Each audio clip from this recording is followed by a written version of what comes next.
Amen, amen. Nous rendons grâce à notre Dieu, lui qui a permis que nous puissions encore nous tenir là ce matin pour parler de sa part. Nous ne sommes que des simples instruments que Dieu utilise ou Dieu a choisi pour faire passer son message. Le dimanche passé, nous avions parlé sur ce thème intitulé « Les héritiers de la promesse ». Et ce matin, nous allons toujours continuer dans ce thème. Pendant la semaine, j'ai essayé de méditer, de revoir des notes, de faire encore des recherches. Et j'ai compris que ce thème est très vaste. Il y a beaucoup de choses, beaucoup de révélations que nous devons comprendre. Nous avions lu selon Galates chapitre 3, le verset 26 à 29. C'est le même passage que nous allons encore utiliser aujourd'hui. Il est écrit ceci: car vous êtes tous fils de Dieu par la foi en Jésus-Christ. Vous tous qui avez été baptisés en Christ, vous avez revêtu Christ.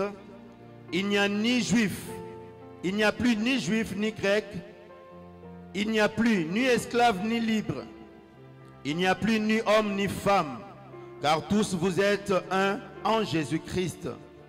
Et si vous êtes à Christ, vous êtes donc la postérité d'Abraham, héritier selon la promesse. Acclamons la parole du Seigneur notre Dieu. Nous allons essayer de rappeler en quelques lignes ce que nous avions dit les dimanches passés par la grâce de Dieu. Nous avions dit le contexte dont Paul a écrit cet épître aux Galates était en sorte que il y avait de nouveaux convertis à l'église.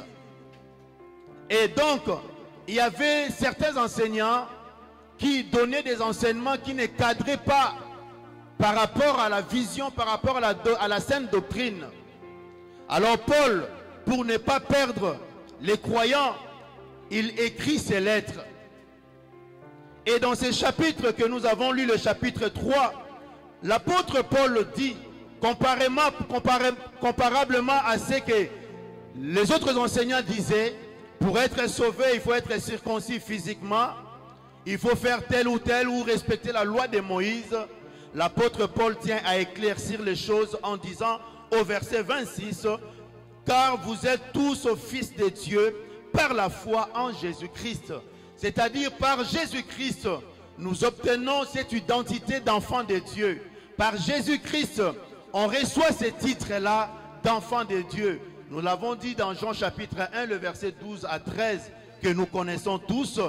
Dans ces passages-là, ça nous démontre que par la foi en Jésus-Christ, si on l'accepte, on croit en lui et on l'accepte comme Seigneur et Sauveur, on reçoit les titres d'enfant de Dieu. Dans le verset 26, toujours, l'apôtre Paul utilise « vous », le deuxième personne du pluriel. Cela démontre quoi? Cela démontre que cette lettre, ou le verset ici, l'apôtre Paul ne s'adressait pas directement aux Israélites, mais par contre, il s'adressait aux Galaties, donc aux chrétiens des Galates. Il dit, vous, que personne ne vous trompe, vous êtes fils de Dieu par la foi. Dans d'autres épîtres, il est écrit, Abraham a cru et Dieu lui imputa, Dieu lui déclara juste. Donc pour être enfant de Dieu, tu dois marcher par la foi. Voilà pourquoi la Bible dit encore que le juste vivra par la foi. Si tu n'as pas la foi, tu ne peux pas être déclaré juste. Et ceux qui sont appelés fils de Dieu, ce sont ceux-là qui ont la foi comme Abraham.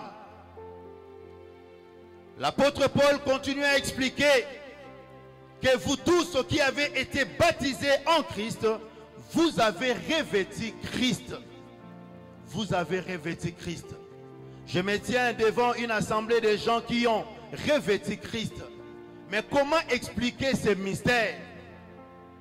Si vous lisez dans 1 Corinthiens chapitre 6, le verset 17, la Bible nous dit, si nous nous attachons au Seigneur Jésus-Christ, nous sommes un seul esprit avec lui.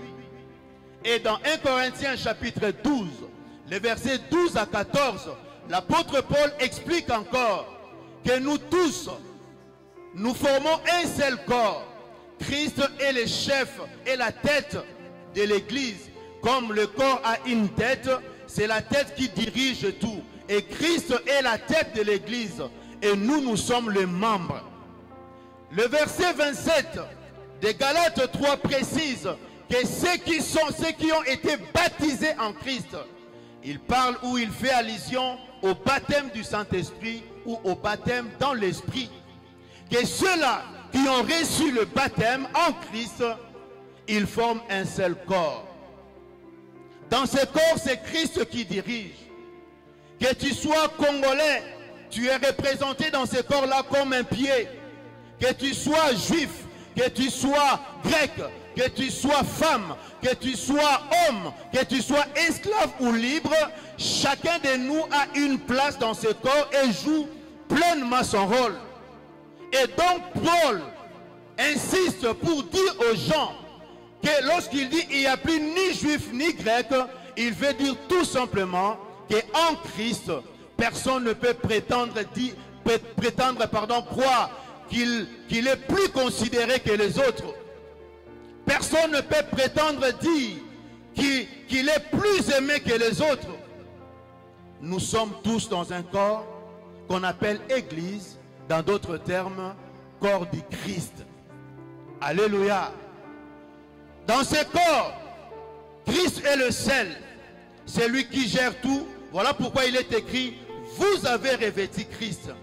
Donc, il faut que dans l'église, ça soit clair. Si tu es aimé de Dieu, tu vois l'amour de Dieu.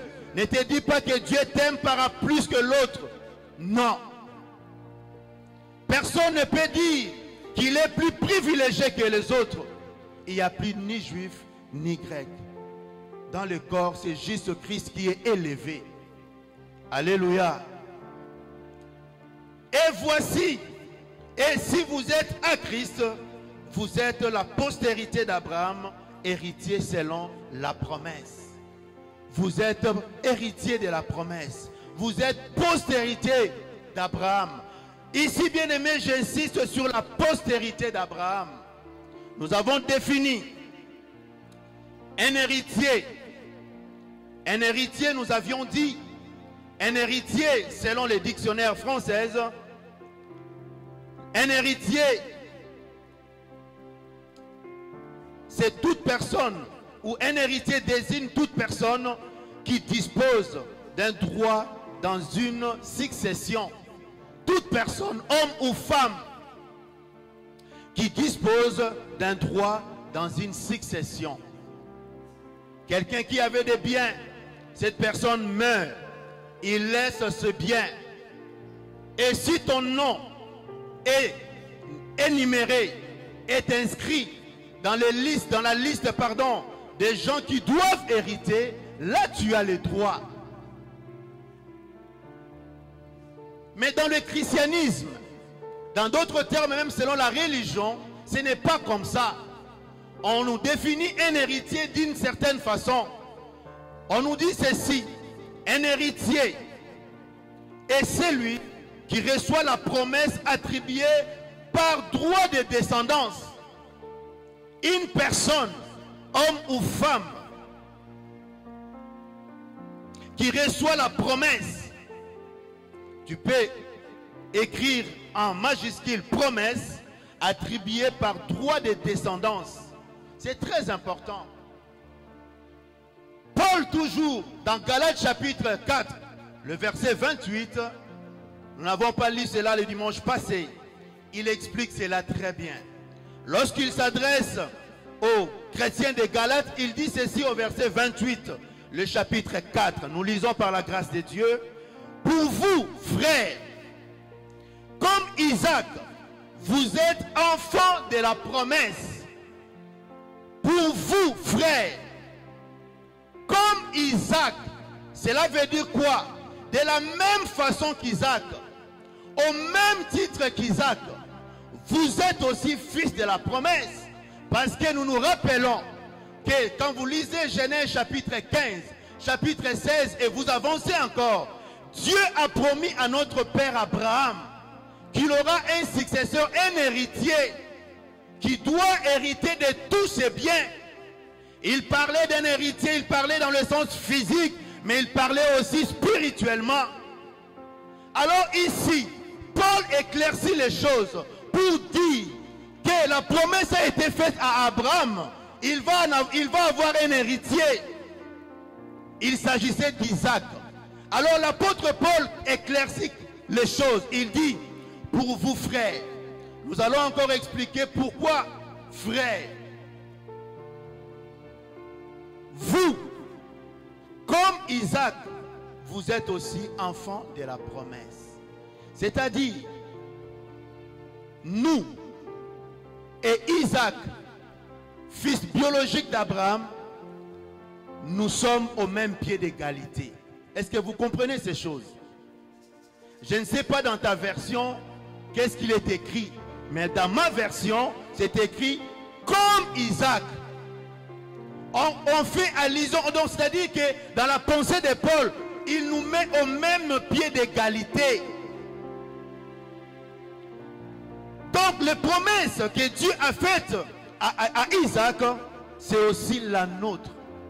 La promesse que Dieu a faite à Abraham, qu'il allait hériter d'un enfant, c'est aussi des nôtres. Voilà pourquoi nous nous appelons enfants, fils d'Abraham, fille d'Abraham.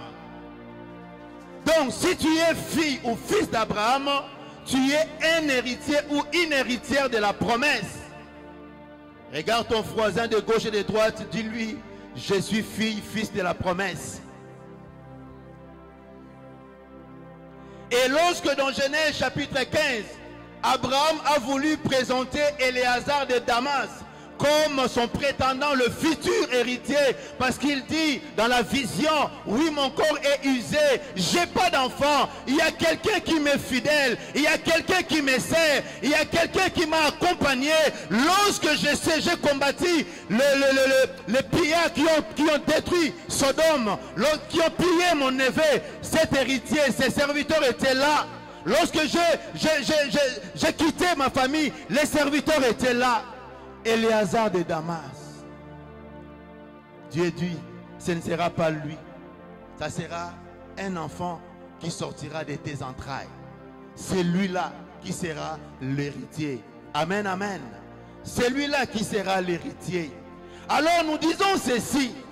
Un héritier, si tu as les promesses d'enfant de Dieu, tu as les promesses, pardon, tu es un enfant de Dieu. Et donc tu as le droit de réclamer ton héritage parce que tu es fils ou fille d'Abraham. Tu déclares, tu demandes ton droit parce que tu es descendant. Tu appartiens à une lignée, la lignée d'Abraham.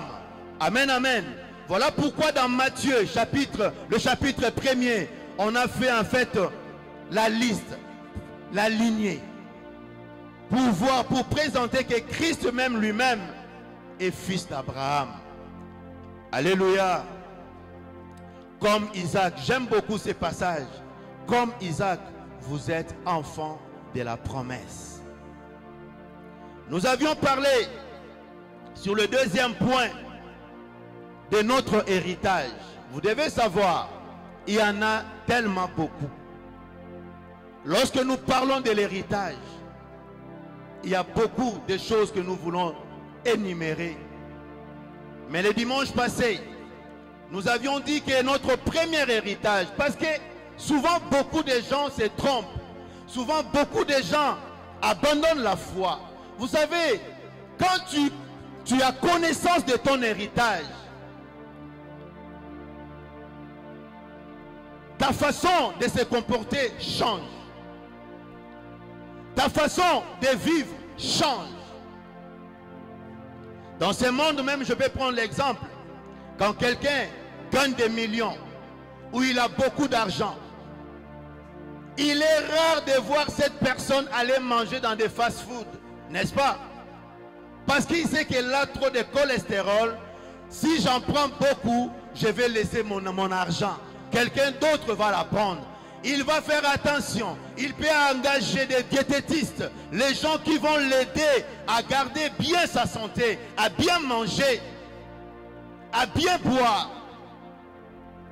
Quand tu es un héritier, cela doit t'interpeller. Tu dois changer ta façon de faire les choses. Tu dois changer ta façon de se comporter.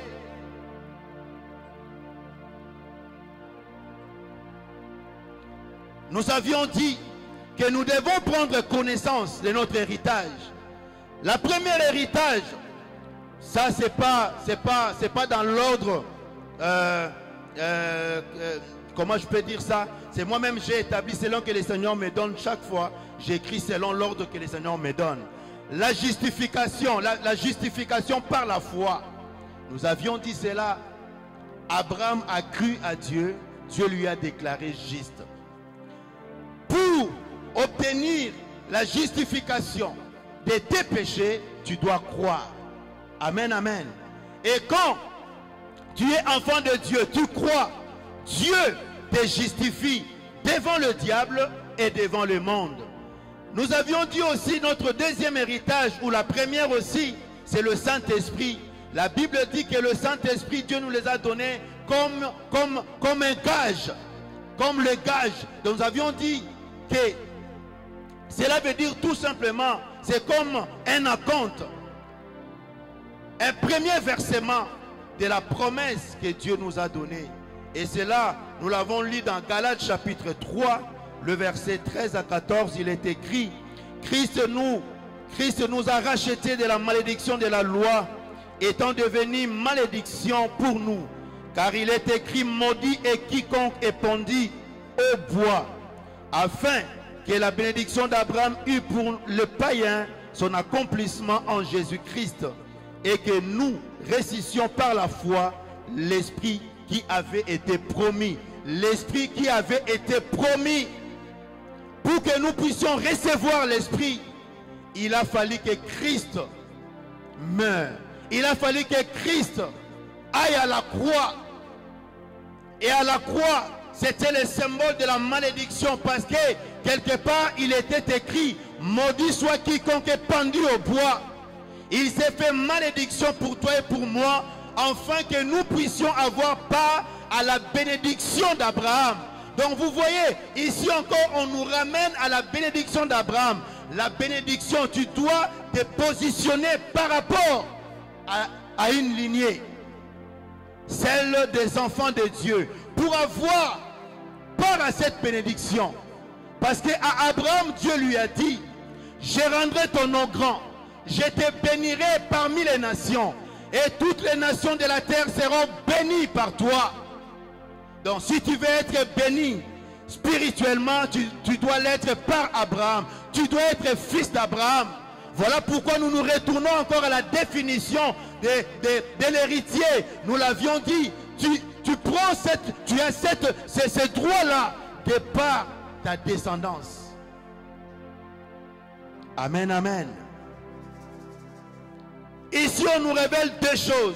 La bénédiction d'Abraham et le Saint-Esprit. Promis. Nous l'avions expliqué. Vous lirez encore dans Éphésiens chapitre 1, le verset 13 à 14. On nous parle encore de la bénédiction. Rapidement, nous avions aussi parlé de la vie éternelle. Le salut comme notre héritage. Et ce matin, pour aller plus rapide, nous allons rajouter une quatrième héritage que nous avons reçu comme héritier de la promesse de Dieu. Nous allons parler ce matin de l'adoption. Et si Dieu nous fait grâce, nous allons parler sur le chemin des fils de la promesse ou des héritiers de la promesse. Nous allons illustrer l'exemple d'une personne dans la Bible qui fit héritier de la promesse. Comment sa vie était? Quelles sont les difficultés que cet homme a rencontrées? Parce que beaucoup croient qu'être en Christ, tout va bien. Oui, être en Christ, c'est une bonne chose. Mais Jésus lui-même a dit, si à moi, qui suis le bois vert, cela m'est arrivé, et vous, le bois sec. Jésus nous a avertis lorsqu'il nous a dit, chacun de nous aura pour ennemi les gens de sa famille, les gens de sa maison, pardon. Jésus nous a avertis en nous disant, prenez garde. Il nous a dit d'être prudent comme le serpent. Pourquoi veiller? Parce que tu dois être vigilant. Tu ne sais pas. Tu es héritière de la promesse. Mais tu peux passer par des moments difficiles. Mais cela, nous allons expliquer cela au fur et à mesure par la grâce de Dieu que nous allons évoluer. L'adoption. Ces mots ici, je pense que tout le monde en a entendu parler de cela. L'adoption. Selon les dictionnaires bibliques, on définit l'adoption comme suite. L'adoption est l'admission d'une personne dans la position et dans le privilège d'un enfant légitime.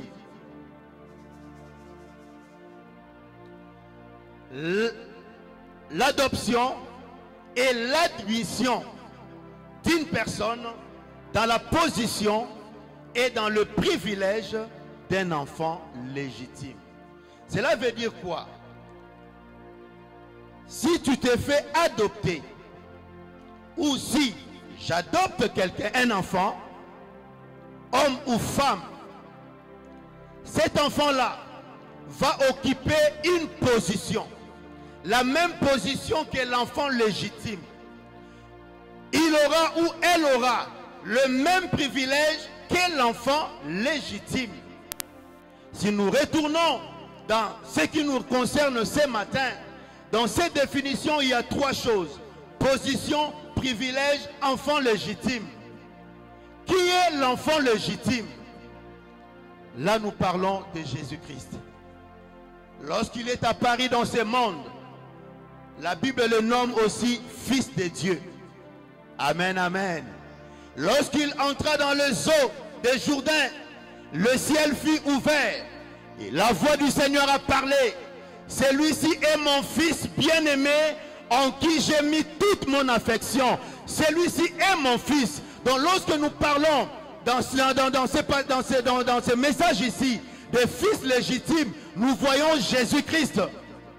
Alors, lorsque le Seigneur par l'adoption, il nous a adoptés, toujours par Christ,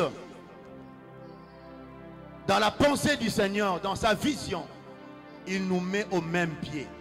Voilà pourquoi Jésus lui-même pouvait dire ceci. Si vous croyez en moi, vous ferez plus que ce que moi je fais. Amen, amen. Plus loin encore, il a dit, je vous appelle frère. Dans Jean chapitre 15. Non, pas dans Jean chapitre 15. Oui, Jean chapitre 15. Nous allons lire cela. Le verset, Jean chapitre 17, pardon.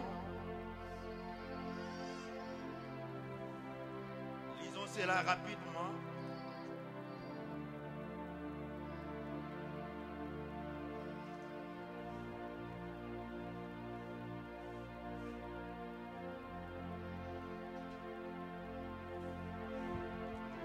Excusez, c'est pas dans ça, dans ces passages. Oui, c'est dans Jean chapitre 19. Chapitre 20, pardon, le verset 17. Jésus lui dit, ne me touche pas, car je ne suis pas encore monté vers mon Père, mais va trouver mes frères. Mais va trouver mes frères. Amen, amen. Lorsque nous parlons des fils légitimes, il s'agit de Christ. Il nous appelle lui-même frère. Et lorsqu'on l'arrêta, il dit, qui est mon frère, qui est ma soeur, qui est ma mère? C'est celui-là qui fait la volonté de mon Père. Il y a plusieurs passages que nous pouvons trouver dans la Bible qui confirment cela. Nous sommes dans une famille. Paul confirme encore le terme frère. Lorsque nous parlons de l'adoption, nous voyons la famille. C'est très important. L'adoption, nous voyons la famille. Paul dans Galates 4, 28, il dit, pour vous frères, c'est-à-dire, nous appartenons à une famille. Alors ici, la personne qu'on adopte, il va avoir une position qui est égale à l'enfant légitime. L'enfant ou la personne qu'on adopte a le même privilège que l'enfant légitime. Voilà pourquoi plus tard, Paul nous appelle co-héritiers avec Christ. Donc Christ a reçu son héritage et il la partage avec nous. Nous sommes co-héritiers.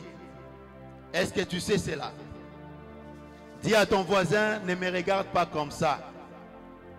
Je suis héritier. Il y a des choses que Dieu a déjà prédestinées d'avance pour chacun d'entre nous. Voilà pourquoi Paul a dit, il n'y a plus ni juif ni grec, ni esclave ni libre, ni femme ni homme. Bien-aimé, ces choses, quand tu les comprends, même si la tempête s'abat dans ta vie, tu resteras équilibré. Ces choses aussi, tu la connais. Même si le diable vient t'oppresser la nuit, tu garderas ta foi. Parce qu'on peut changer de vêtements, mais l'identité, c'est difficile de la changer. Nous sommes tous enfants de Dieu. Les privilèges, nous allons encore en parler. Parce qu'en tant qu'enfant de Dieu, en tant que fils adoptif, nous avons aussi des privilèges. Mais quelle est la position que tu as devant ton Dieu? Quelle est la position que tu occupes dans la famille de Dieu? La Bible nous dit, notre position est dans les lieux élevés. Car en Christ, nous sommes assis avec lui dans le ciel, dans les lieux élevés. Donc toi, tu es comme un aigle. Tu n'es pas quelqu'un qu'on peut marcher dessus. Tu es très élevé. Amen, amen. Pour comprendre encore l'adoption, le Seigneur m'a ramené dans l'Ancien Testament. L'adoption. Dans l'Ancien Testament, vous devez comprendre ceci.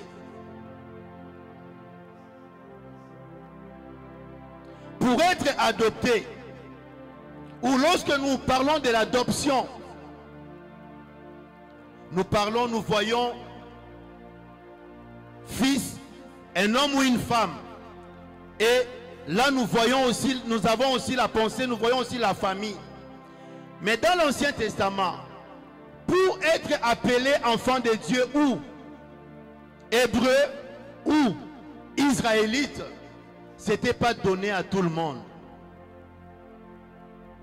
Si nous retournons en arrière, nous voyons qu'au travers d'une personne, Abraham, qui engendra Isaac, qui engendra Jacob, Jacob engendra les 12 tribus d'Israël. Et donc pour être appelé enfant de Dieu, tu dois être dans cette lignée-là. Lorsqu'ils étaient en Égypte, on les appelait Hébreux. Plus tard, quand Dieu a changé le nom de Jacob en Israël, on commence à les appeler le fils d'Israël. Pour avoir ces titres-là, dans le fils d'Israël, dans les enfants de Dieu, pour avoir ces titres-là, tu dois être de la lignée. Soit tu es de la tribu de Benjamin, soit la tribu de Dan, soit Lévite. Parce que chaque personne était identifiée à son ancêtre.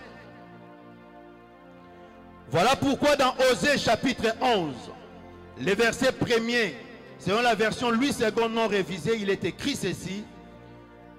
Quand Israël était jeune, je l'aimais. Et je l'appelais mon fils, hors d'Égypte.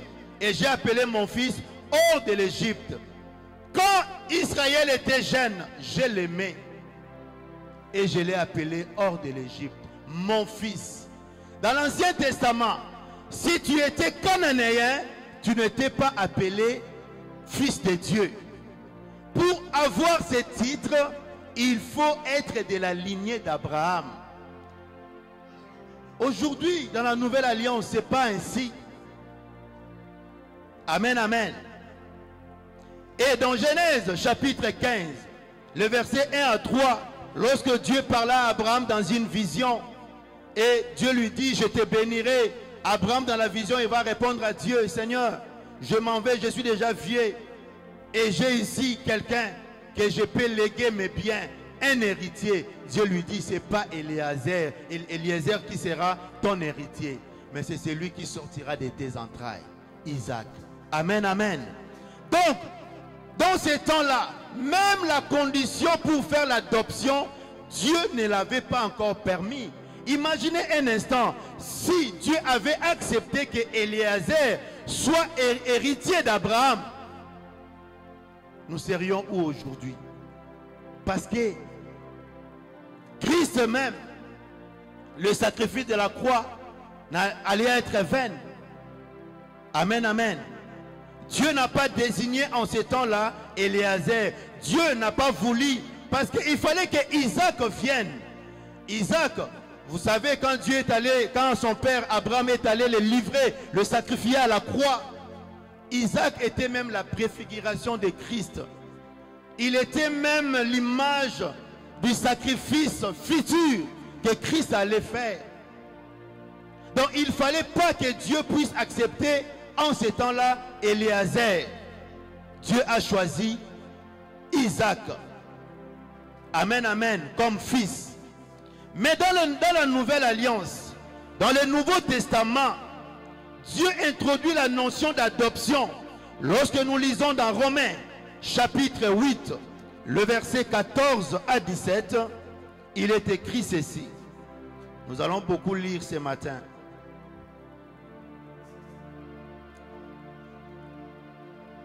Romains chapitre 8, le verset 14 à 17.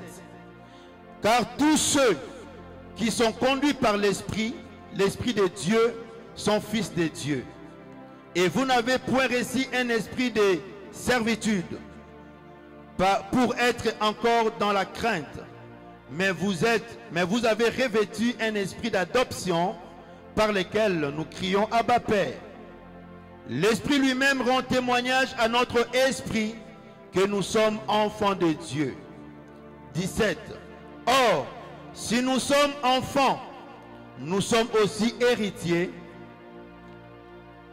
héritiers de Dieu et co-héritiers de Christ, si toutefois nous souffrons avec lui, afin d'être glorifiés avec lui.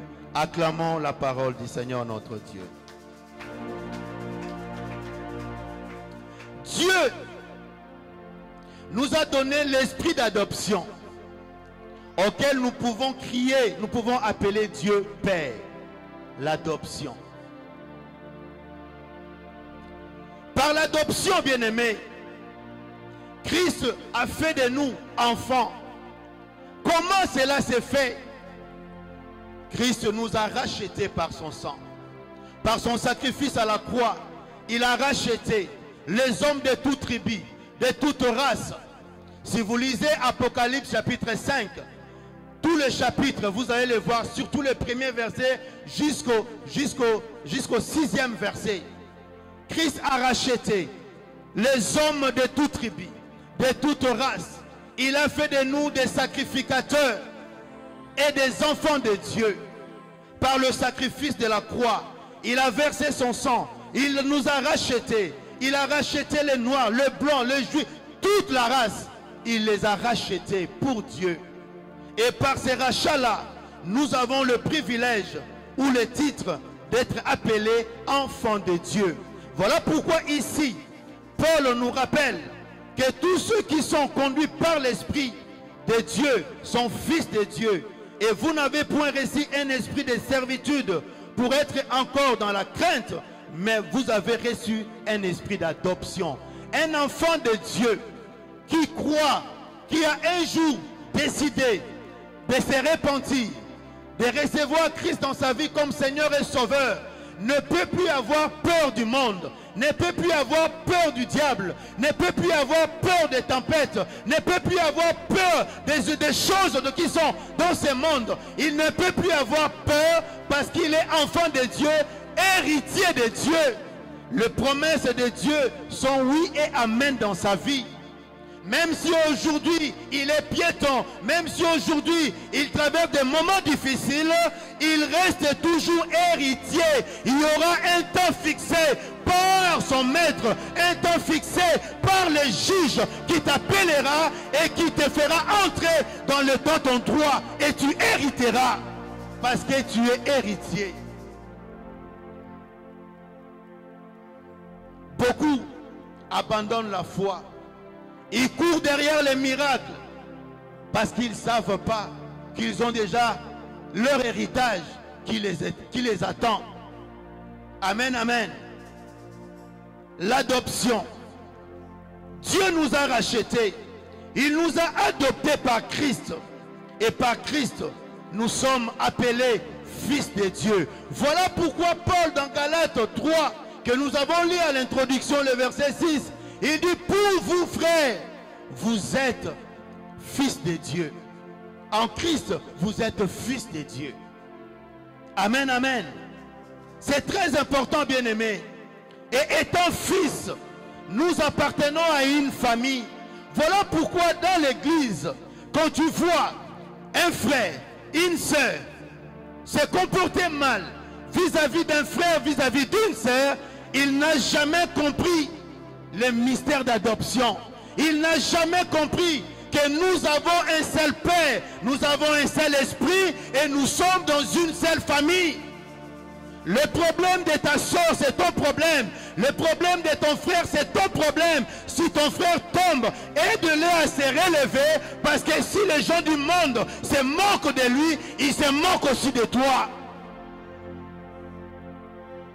Si ta soeur est privée de certaines choses et tu ne viens pas porter assistance à ta soeur, à ton frère, et si les gens du dehors se moquent de ta soeur, de ton frère, ils se moquent de toi aussi. Et même de ton père. Voilà pourquoi David, dans l'un de ses psaumes, il pouvait dire, Seigneur, que les gens ne se moquent pas de toi à cause de moi. Lorsqu'ils verront ma situation, ils disent, mais lui là, il est prophète. Lui là, il est aussi enfant de Dieu. Comment il traverse de telles situations? David dit, Seigneur, viens à mon secours. Que les gens ne se moquent pas de toi, Seigneur. Amen, amen. Parce que si on se moque de toi, on se moque de ton frère, de ta soeur, mais on se moque aussi de ton Père qui est dans le ciel. Amen, amen. Amen, amen. Nous sommes dans une même famille. Voilà pourquoi dans Galates 4:28, Paul parle de frères. Il dit pour vous frères. Et dans Jean 20 verset 17 que nous avons lu tantôt, Christ dit à Marie et aux disciples, ne me touchez pas encore, mais allez dire à mes frères. Christ nous appelle frères.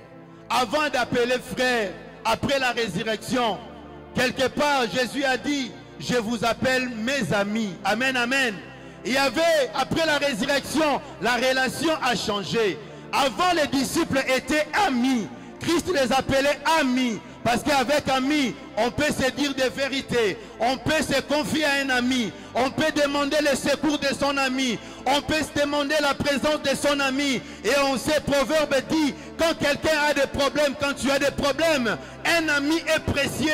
Il viendra t'aider, t'assister dans ces problèmes-là. Mais après la mort de Christ, lorsqu'il s'est sacrifié, lorsqu'il nous a rachetés par son sang, à la résurrection, il dira maintenant aux femmes, allez dire à mes frères, ce n'est plus des amis, mais c'est devenu mes frères, parce que nous appartenons à une seule famille. Nous avons un seul Père qui est dans le ciel. Voilà pourquoi Christ pouvait dire, allez dire à mes frères que je monte vers mon Père qui est votre Père, vers mon Dieu qui est votre Dieu. Quand tu comprends ces choses, bien-aimé, l'inquiétude disparaît dans ta vie. Quand tu comprends ces choses, Même si les gens t'abandonnent et on te dit, les gens disent, ils souffrent de la solitude. Tu ne souffriras pas de la solitude. Parce que celle ou celui qui est assis à côté de toi, c'est ton frère et c'est ta soeur. Je te pose maintenant la question.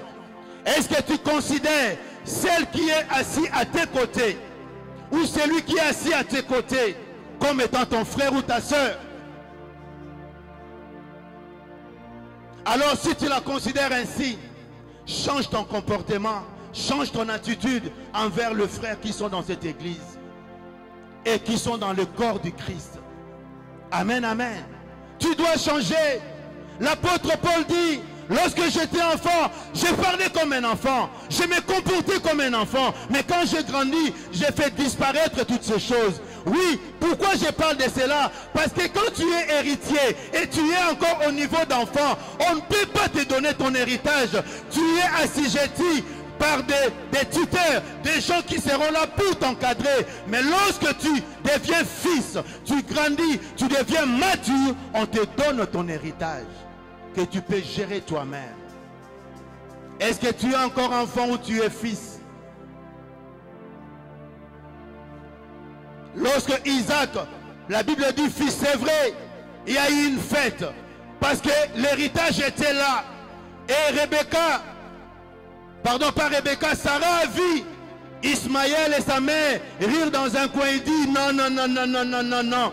Mon fils n'héritera pas avec le fils de l'esclave. Non, il n'héritera pas l'héritage. Il faut grandir, bien-aimé. Celui qui a grandi, un héritier de la promesse, ce n'est pas quelqu'un qu'on pousse à la prière. Ce n'est pas quelqu'un qu'on pousse pour aller à l'église. Ce n'est pas quelqu'un qu'on pousse pour donner sa dîme. Ce n'est pas quelqu'un qu'on pousse pour donner son offrande. Ce n'est pas quelqu'un qu'on pousse pour accomplir le vœu. Ce n'est pas quelqu'un qu'on pousse pour lui dire ne fais pas ceci, ne fais pas cela. Non, il est héritier. Il fait attention à tout ce qu'il fait. Nous sommes des héritiers de la promesse. Si nous sommes appelés fils de Dieu, il y a quelqu'un qui a payé le prix pour cela.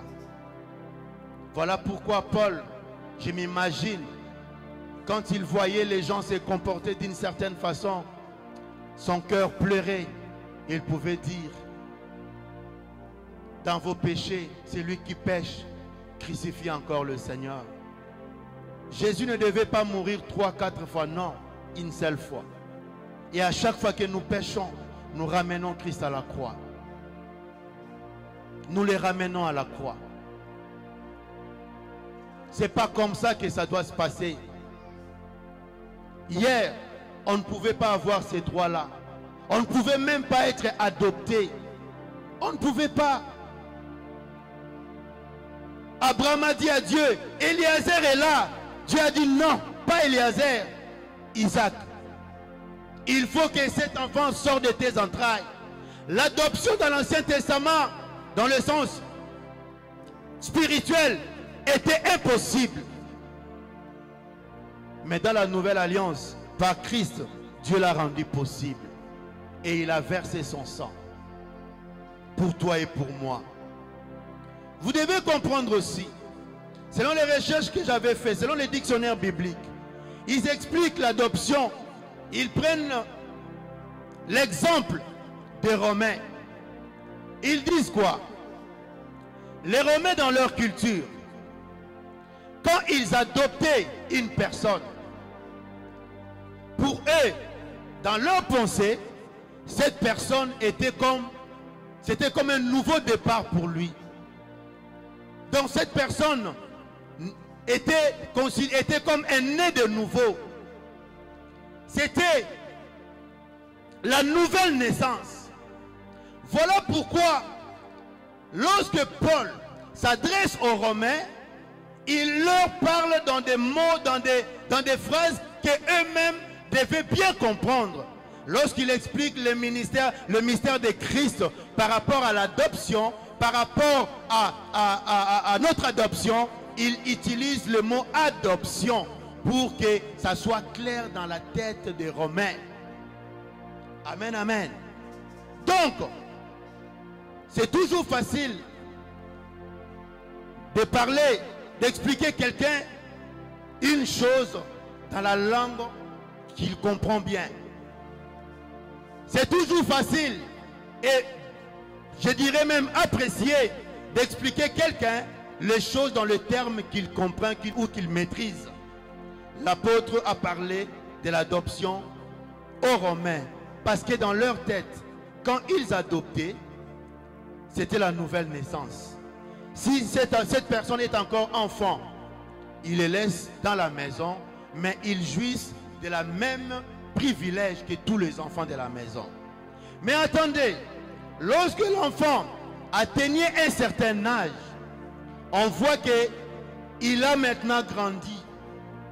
Pour montrer que ce n'est plus un enfant, mais il est rendu, c'est un fils, on lui fait porter une robe que le père achète et on fait donner à l'enfant. Et partout l'enfant va circuler dans la rue, partout il va entrer, avec sa robe, on pouvait voir maintenant, c'est un adulte. Amen, amen. C'est un adulte. Il y a des signes et des choses qui montrent que tu as grandi. Les signes ne se trompent pas.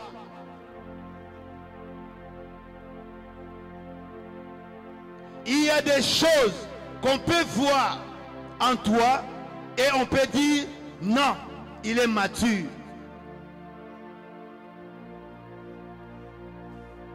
Quand une fille s'habille n'importe comment, un homme qui cherche une femme à épouser, lorsqu'il regarde la fille, il peut dire elle n'est pas encore prête pour le mariage.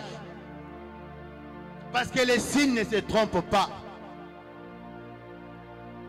Mais quand quelqu'un est prête, on la regarde comme ça, on dit oui, celle-là est prête. Je peux faire ma proposition. Amen, amen. Acclamons le Seigneur notre Dieu. Que le Seigneur nous aide. Je vais aller rapidement pour finir. L'adopter, bien-aimé, c'est que tu dois savoir, c'est que moi je dois savoir. Je suis un adopté.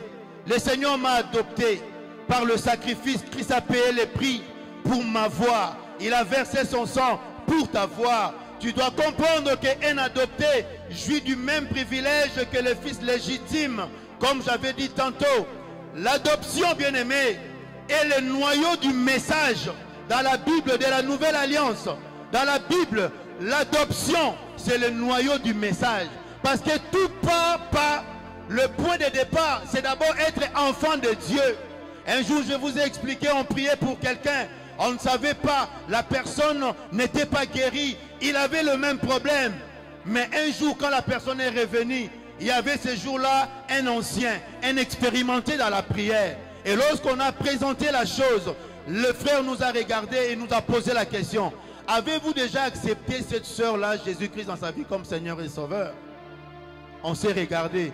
On a posé la question à la sœur. As-tu déjà reçu Jésus-Christ dans ta vie comme Seigneur et Sauveur? Oh non, je n'ai jamais fait cette prière. Et ce jour-là, on l'a fait accepter Jésus-Christ. Et après avoir accepté Jésus-Christ dans sa vie, on a prié pour elle. La sœur est partie. L'autre samedi, quand elle est revenue, elle était venue pour rendre grâce à Dieu. Parce que les promesses, pour être béni, pour bénéficier de toutes les promesses, tu dois être enfant. Tu dois te positionner par rapport à une lignée. Tu dois être descendant, fils d'Abraham. Si tu ne fais pas partie de la lignée, la bénédiction, l'héritage n'est pas à toi. C'est lui qui nous attend à la maison. Si tu attends, tu veux voir la main de Dieu dans ta vie. Si tu n'as pas encore reçu Christ dans ta vie, c'est le moment de le faire. Parce que la bénédiction passe par là.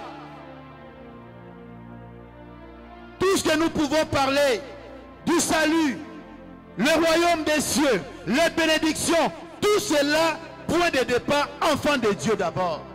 C'est le message, c'est le noyau du message. L'adoption est plus grand que la justification. Oui, l'adoption, parce que nous avions dit, la justification c'est aussi notre héritage. Mais l'adoption est plus grand que cela. Prochainement je pourrai expliquer cela. L'adopté, bien-aimé, a sa place dans la maison. Jésus disait dans Jean chapitre 8, le verset 35, « Or l'esclave ne demeure pas toujours dans la maison, mais le fils y demeure pour toujours. » Quand tu es enfant de Dieu, tu es adopté, tu as la place à la maison. Voilà pourquoi Jésus a dit, je m'en vais, il est avantageux que je m'en aille, afin de vous préparer une place. L'adopté a une place, on la prépare, on fait tout pour que lorsque l'adopté va rentrer, puisse aimer la place qu'on lui présente. Un adopté a une place à la maison. Et lorsque nous parlons de la maison du royaume de Dieu, nous avions déjà dit en ce lieu une fois, Dieu, avant de faire quelque chose, s'il te dit de faire, il va faire quelque chose aujourd'hui, il commence déjà à le faire depuis longtemps. Et lorsque nous parlons du royaume de Dieu, nous voyons que cela sera possible. Parce que dans l'Ancien Testament, à une seule personne, à un seul homme, Abraham, Dieu lui a dit, la place, le lieu où tes pieds se tiennent, ces lieux-là, je les donnerai à tes enfants. Abraham n'était pas encore propriétaire du Canaan. Abraham, le lieu où il était, ce n'était pas encore le lieu où le lait et le miel. Mais Dieu, par sa toute puissance, il a commencé à organiser les choses. Il a envoyé Jacob en Égypte. Les enfants se sont multipliés. Ils sont sortis. Il les a conduits. Il les a placés dans le lieu où il a promis à Abraham. Aujourd'hui, Israël occupe les lieux-là. Jusqu'aujourd'hui, Dieu a donné la terre à une personne, à un peuple qui était sans terre. Voilà pourquoi Ésaïe pouvait dire, ô Jacob, ô Israël, c'est lui qui t'a créé. C'est lui qui t'a créé. Jacob, c'est lui qui t'a formé. Dans Ésaïe chapitre 43. Amen, amen. Étant héritier, étant fils adoptif, étant enfant de Dieu, tu as des privilèges. Tu peux t'approcher du trône de la grâce de Dieu sans crainte. Hébreux chapitre 4, le verset 16 nous le dit. Nous pouvons nous présenter devant le trône de Dieu. Pourquoi? Parce que nous sommes fils d'Abraham. Est-ce que vous imaginez? L'accès à Dieu, l'accès devant le trône du roi devient facile parce que tu es enfant. Amen, amen. Donc devant le trône, tu peux demander la grâce de ton Père. Tu peux demander sa compassion, sa miséricorde. Et tu peux aussi demander son soutien. Parce que tu es enfant, parce que tu occupes, tu as le même privilège et la même position qu'un enfant légitime. Que le Seigneur nous bénisse ce matin. Acclamons le Seigneur notre Dieu. L'adoption qui me séparera de l'amour de Jésus-Christ.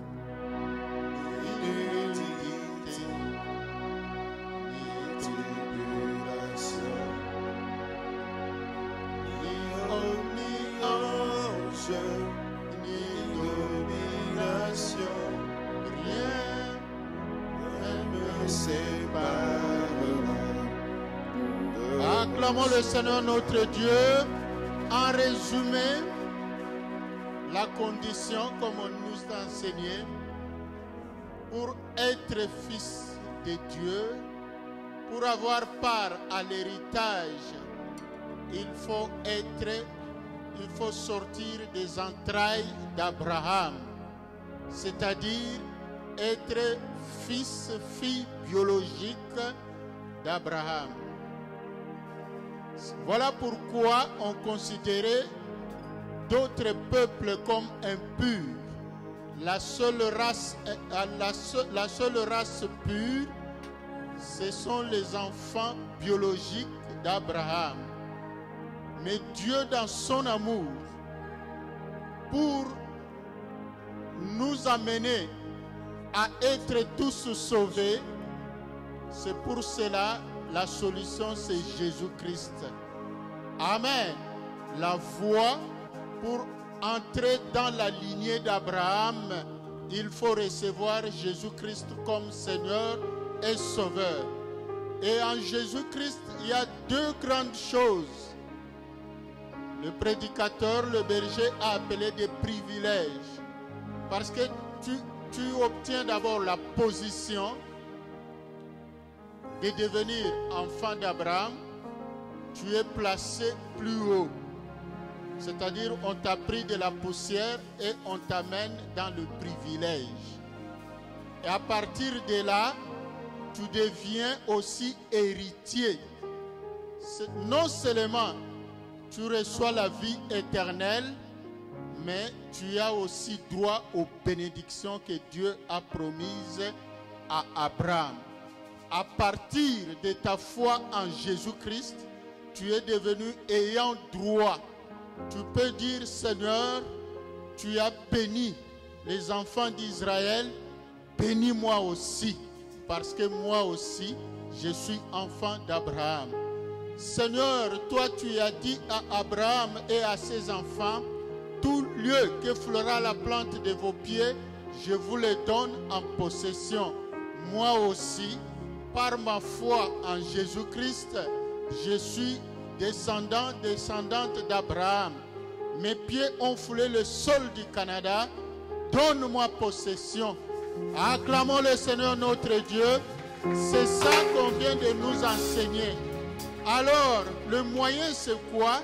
Parce que le monde, selon le droit, un enfant qui n'est pas né biologiquement d'un père ou d'une mère, la procédure pour que cet enfant-là devienne ayant droit de ses pères et de cette mère, ça s'appelle l'adoption. Il faut passer par l'adoption. Amen. Voilà pourquoi Jésus-Christ nous a adoptés, lui qui est l'héritier d'Abraham, puisqu'il nous a adoptés d'office, nous sommes devenus aussi co-héritiers. Acclamons le Seigneur notre Dieu. Donc mon frère, ma soeur, tu t'élèves et on nous a dit le moyen c'est celui-là. Il faut recevoir Jésus-Christ comme Seigneur et Sauveur. Est-ce que tu as reçu Jésus comme Seigneur et Sauveur dans ta vie? Est-ce que tu te souviens qu'un jour tu avais prononcé de ta bouche, parce que lui il dit, voici je me tiens à la porte et je frappe. Si quelqu'un entend ma voix et ouvre, j'entrerai chez lui et je souperai avec lui. Puisque avant, le fait que nous sommes nés dans une famille, dans une tribu, selon la parole, nous sommes d'une race impure. Il faut passer par l'adoption. Et l'adoption ne peut se faire que par la justification. La justification, pourquoi? Parce que par notre naissance, nous sommes tous filles d'Adam, fils d'Adam. Et nous sommes considérés comme impurs. Amen. Alors, Jésus-Christ qui est le nouvel Adam, il nous justifie. C'est-à-dire, il dit à Dieu, ne regarde pas les péchés des fidèles, mais regarde ma sainteté. Amen. La sainteté de Jésus-Christ te justifie. C'est pour cela que tu es appelé race pure. Donc, c'est ça qu'on appelle la justification. Puisque Christ t'a adopté et Christ t'a justifié. Et c'est comme ça que tu es devenu fils d'Abraham, fille d'Abraham. Donc, en Jésus-Christ, il n'y a plus ni juif ni grec. Parce qu'à l'époque, les juifs étaient considérés comme purs, le grec était considéré comme impur. Amen. Alors en Jésus-Christ, personne ne peut considérer l'autre comme impur. Personne ne peut se moquer de l'autre parce que nous sommes tous membres d'une même famille. Il y a une seule personne qui nous justifie tous. Voilà pourquoi dans la famille de Dieu, il faut éviter des divisions Il faut éviter de haïr l'autre. Nous devons nous aimer les uns les autres. Voilà, en résumé, l'enseignement sur l'adoption qu'on vient de nous donner. C'est-à-dire comprendre ce que c'est l'adoption et ensuite quelle attitude. Parce que j'ai été justifié en Jésus-Christ, quelle attitude dois-je adopter dans la famille de Dieu? L'attitude, c'est l'amour. Amen. Accepter l'autre comme moi-même. Ne pas haïr, ne pas calomnier, ne pas se moquer de l'autre, ne pas critiquer. Et quels sont les avantages, les privilèges? Ce sont les bénédictions. Tout ce que Dieu a promis à Abraham. Dieu a dit à Abraham, tu seras riche. Toi aussi, tu ne peux pas être pauvre. Amen. Tu dois chaque fois dans ta prière proclamer cela. Que moi, je ne suis plus de la famille telle. Je ne suis plus de la tribu telle. Moi, je suis maintenant de la race d'Abraham. Seigneur, tu dois me bénir. Amen. Notre père Jacob lui-même a dit, je ne te laisserai pas partir si tu ne me bénis pas. Amen. Parce qu'il était convaincu qu'il avait droit à la bénédiction. Voilà mon frère, ma soeur, tu vas d'abord proclamer ton appartenance à Jésus-Christ, ta foi en Jésus-Christ. Tu vas renouveler ton engagement en Jésus-Christ. Nous allons tous prier. Dis Seigneur Jésus-Christ, je te loue, je te bénis, car tu es mon Dieu, tu es mon Seigneur et Sauveur. Toi, tu n'as commis aucun péché, mais c'est moi qui ai péché. Et toi, tu as donné ta vie pour sauver la mienne. Et tu m'as sorti de ma tribu, tu m'as sorti de ma famille. Et tu as fait de moi fils, fille d'Abraham. Seigneur, je te loue. Élevons nos voix, prions notre Dieu. Je te bénis pour cet esprit d'adoption que tu nous as accordé, Seigneur. Ce matin, nous pouvons déclarer que nous sommes tes enfants. Merci, Seigneur, pour cela. Merci, Jésus, pour l'œuvre de la croix par laquelle nous avons été sauvés. Merci, Seigneur. Ce matin, nous venons déclarer et confesser tout notre appartenance à ta famille. Et nous te bénissons pour cela. Autrefois, nous qui étions appelés pécheurs, tu nous as rachetés. Oui, Seigneur, sois loué. Ce matin, nous te bénissons. Toi qui as quitté le ciel, tu es venu sur cette terre pour moi.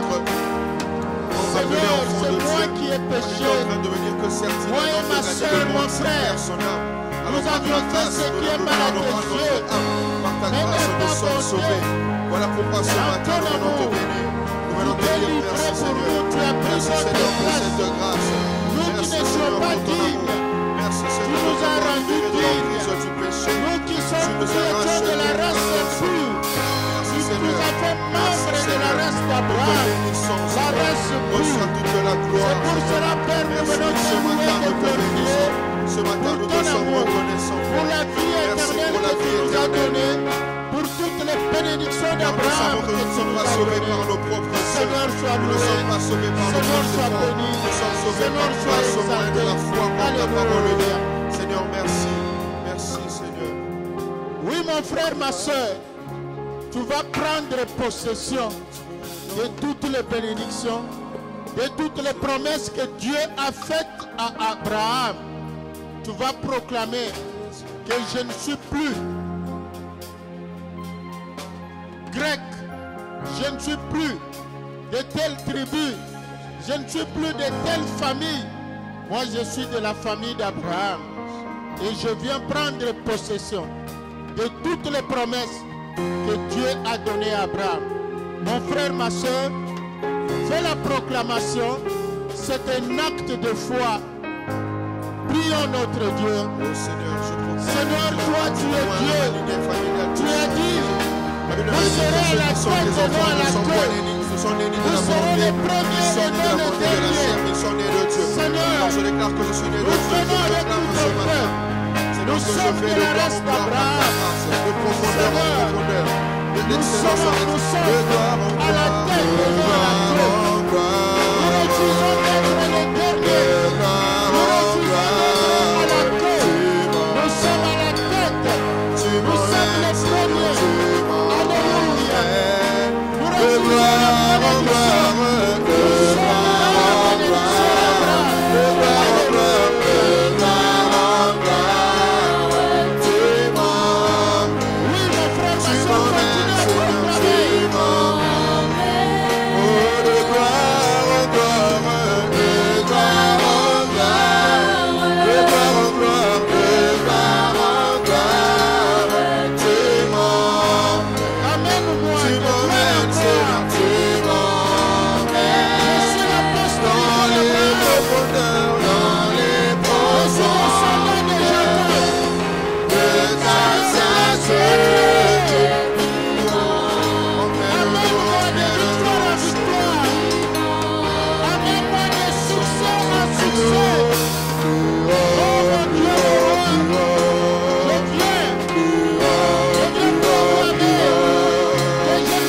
Sous les poursuites du monde des ténèbres, écoute l'un des héritages, l'un des privilèges des fils d'Abraham.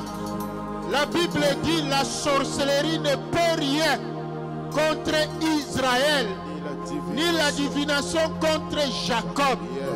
Mon frère, ma soeur, c'est une promesse qui concerne les fils et les filles d'Abraham. La sorcellerie ne peut rien contre toi. La divination ne peut rien. La malédiction ne peut rien contre toi. Proclame cela. Proclame que tout le monde de sorcellerie est sous mes pieds. Parce que la Bible dit, nous sommes assis avec Christ dans les lieux célestes. Proclame cela. Au nom de Jésus. Proclamons, prions notre Dieu. Jésus-Christ, nous proclamons que nous sommes assis dans les lieux très élevés avec toi, Seigneur. Tu es placé très haut dans les lieux célestes.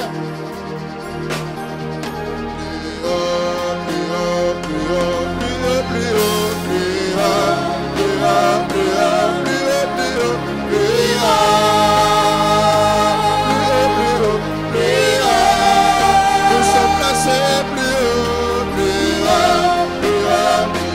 avec Jésus, plus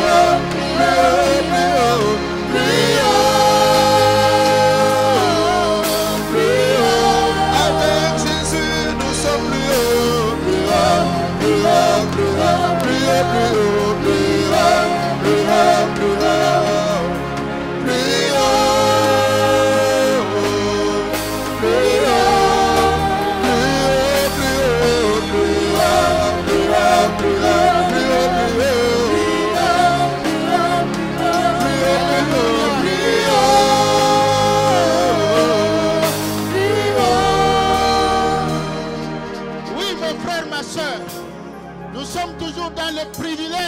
fils d'Abraham. La Bible dit tu seras béni à ton départ, tu seras béni à ton arrivée. Proclame que moi je suis la postérité d'Abraham, je suis le descendant de Jacob.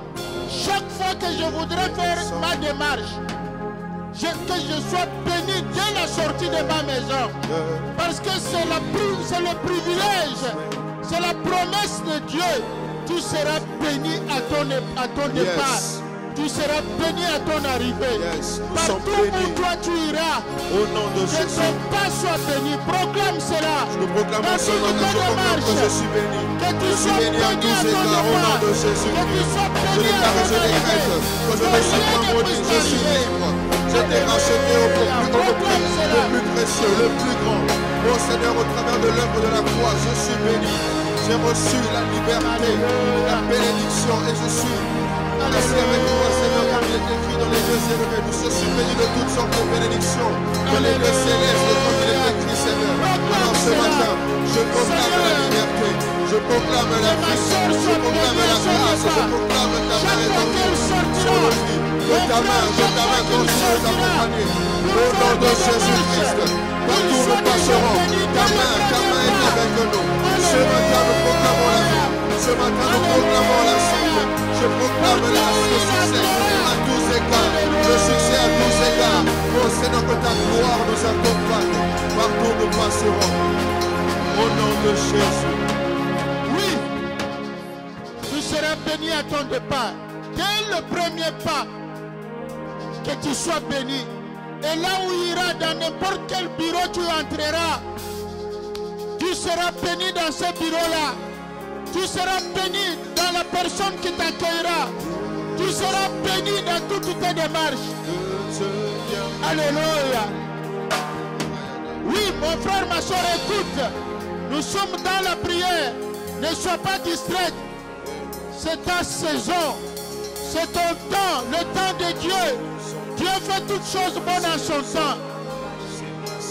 Le temps de délivrance est arrivé. Le temps de réclamer tes droits est là. Oui, mon frère, ma soeur. Écoute encore la prophétie à ton sujet comme enfant d'Abraham. La Bible dit, tu seras béni dans le champ. Tu seras béni dans la ville. Oui, dans le quartier où tu habites. Que tu sois compté parmi les bénis. Là où tu travailles, dans les champs, que tu sois compté parmi les bénis. Que ton salaire soit béni. Que ton travail soit béni. Proclame cela. Seigneur, que je sois compté parmi les bénis dans mon quartier. Dans le quartier où tu habites. Que ta présence en moi devienne réelle. Que ta présence en moi devienne palpable. Je veux une autre dimension de toi. Oh, que ta présence en moi devienne réelle. Que ta présence en moi devienne palpable. Je veux une autre dimension de toi. La dimension du toucher. La dimension du toucher. La dimension de gloire. La dimension de puissance. La dimension du toucher. La dimension du toucher. La dimension de gloire. La dimension de puissance. Nous chantons, c'est ma saison. C'est ma saison. C'est ma saison. C'est ma saison. C'est ma saison. C'est ma saison du toucher. Du toucher. Oh, c'est ma saison. C'est ma saison. C'est ma saison. Oui, mon frère, ma soeur. La Bible dit, je bénirai ceux qui te béniront. Je maudirai ceux qui te maudiront. Voilà les promesses que Dieu a citées à Abraham. Les promesses qui te concernent. Ma soeur, mon frère, partout dans ta vie, que celui qui te bénira soit béni. Que celui qui te maudira soit maudit. La Bible dit, la malédiction sans cause s'envole. Même Balaam avait prophétisé au sujet des enfants d'Abraham. Nul ne peut maudire celui que l'Éternel a béni. Mon frère, ma soeur, proclame cela. Seigneur, marche au-devant de moi, comme tu as marché au-devant d'Abraham, au-devant d'Isaac, au-devant de Jacob. Partout où il est allé, il ne manquait pas de nourriture. Il ne manquait pas de papier pour s'établir. Même dans le pays étranger, il ne manquait point la bonne santé. Il ne manquait point l'argent, l'or et l'argent. Mon frère, ma soeur, proclame cela. Tu m'as amené dans ce pays, Père, que je ne manque pas de papier, de résidence permanente, que je ne manque pas la nourriture, que je ne manque pas l'or et la richesse. C'est toi qui m'as amené. Proclame cela. Le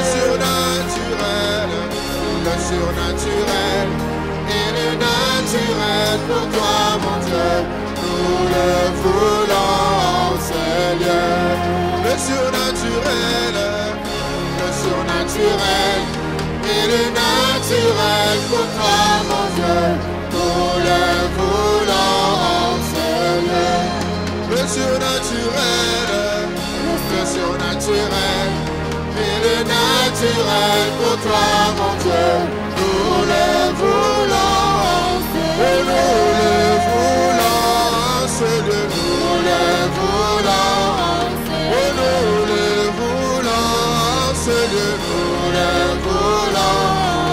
Et nous le voulons, c'est de nous. Et nous le voulons, c'est de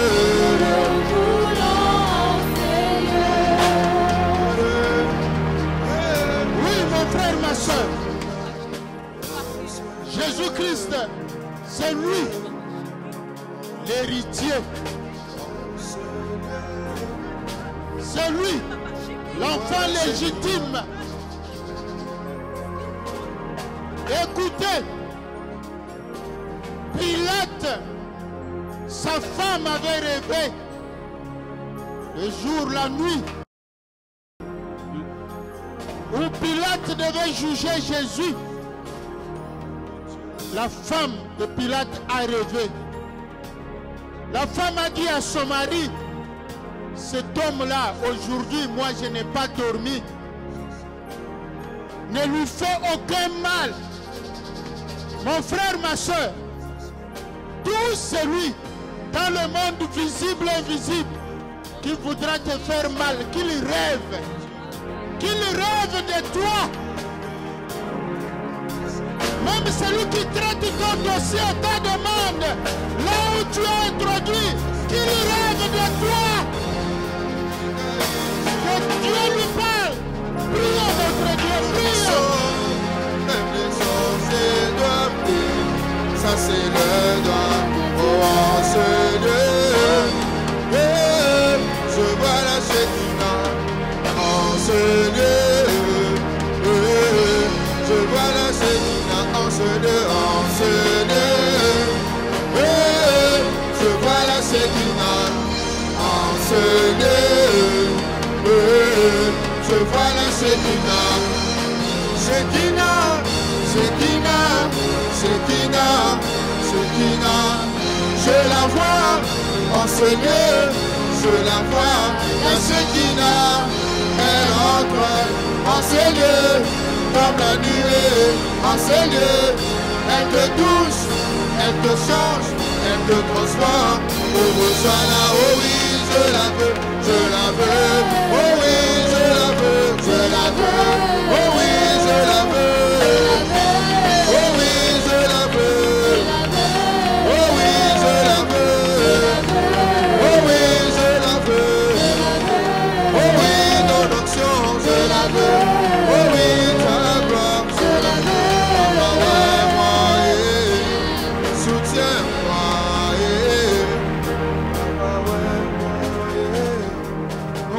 Silence devant le Seigneur. Il est en train de déverser ses bénédictions. Mon frère, ma soeur, reçois l'onction de réussite dans tes démarches. Reçois l'onction de victoire devant tes ennemis. Reçois l'onction de richesse. Que la pauvreté s'envole, que la malédiction s'envole, car toi, tu n'es pas dans la malédiction, tu es dans la bénédiction. Tu es fils, tu es fille d'Abraham, descendant de Jacob.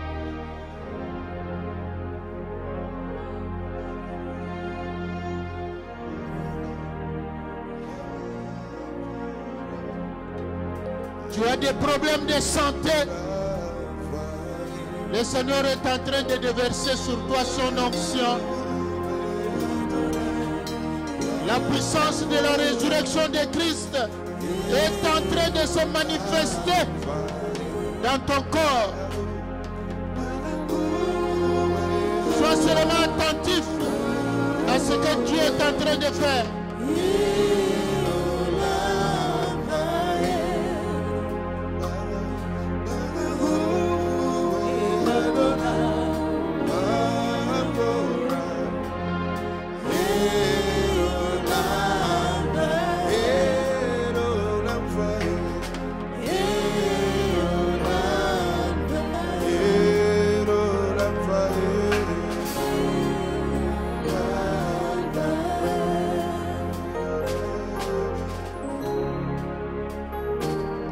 Seigneur, nous scellons la vie de ma soeur, la vie de mon frère, avec toutes les bénédictions d'Abraham. Nous les scellons dans le sang de Jésus. Nous proclamons tes promesses, Père, faites à Abraham, dans la vie de ma soeur, dans la vie de mon frère. Que l'accomplissement les accompagne et que ton nom trouve gloire. Au nom de Jésus. Amen.